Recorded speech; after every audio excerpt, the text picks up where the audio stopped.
Hello guys, welcome to my vlogs and welcome to my cooking. Panoorin nyo po hanggang sa matapos ang aking niluluto. Salamat po. Ito ang mga sangkap na ginamit ko. Hello guys, magluluto ako ng aking ulam. Steamed fish. Ito nire-ready ko na. Ito ang gagamitin ko. Ayan. Kunti lang ang tubig natin. Kunti lang ang tubig. Mga 18 to 20 minutes lang ito guys.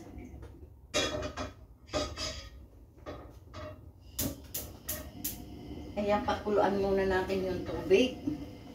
Okay guys, itong gagamitin kong isda. Hindi ko alam kung anong pangalan ng isdang ito. Baka ito yung tinatawag na milk fish.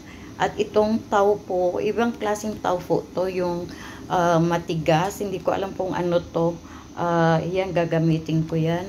At ayan guys, lilinisin ko muna. At habang nililinis ko yan, nagpapakulo na ako ng tubig. Ang steam ko po ay nasa 18 to 20 minutes lang.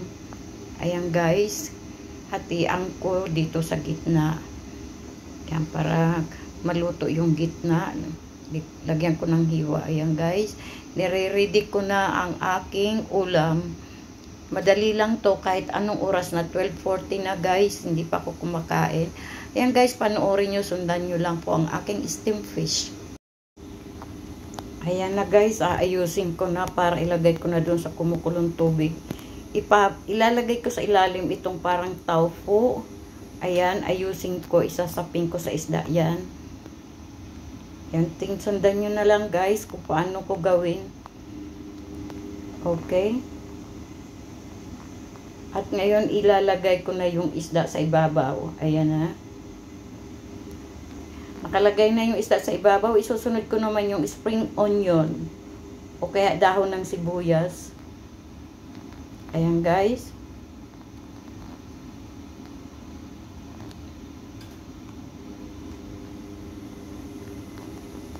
Damihan ko ng spring onion para mas malasa. Tapos lagyan ko pa ng sili.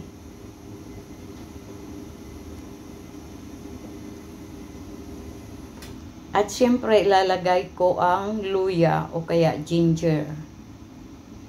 Ayan.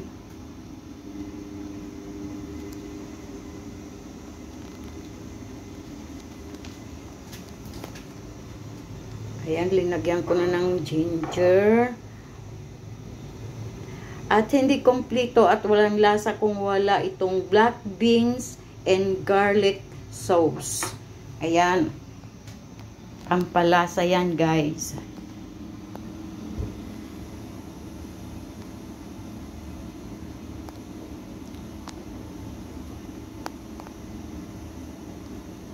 Guys, linagay ko sa ibabaw.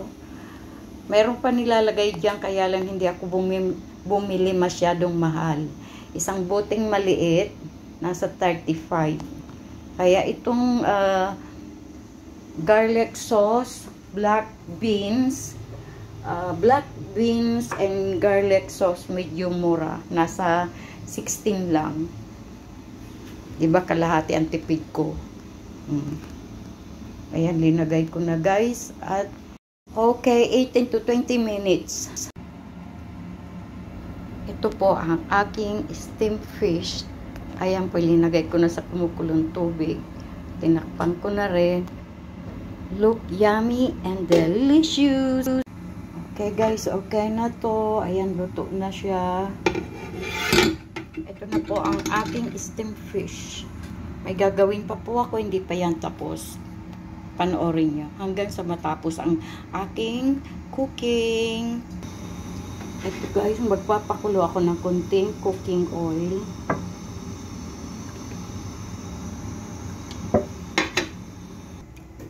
Okay guys, ito na yung pinakulo kong cooking oil.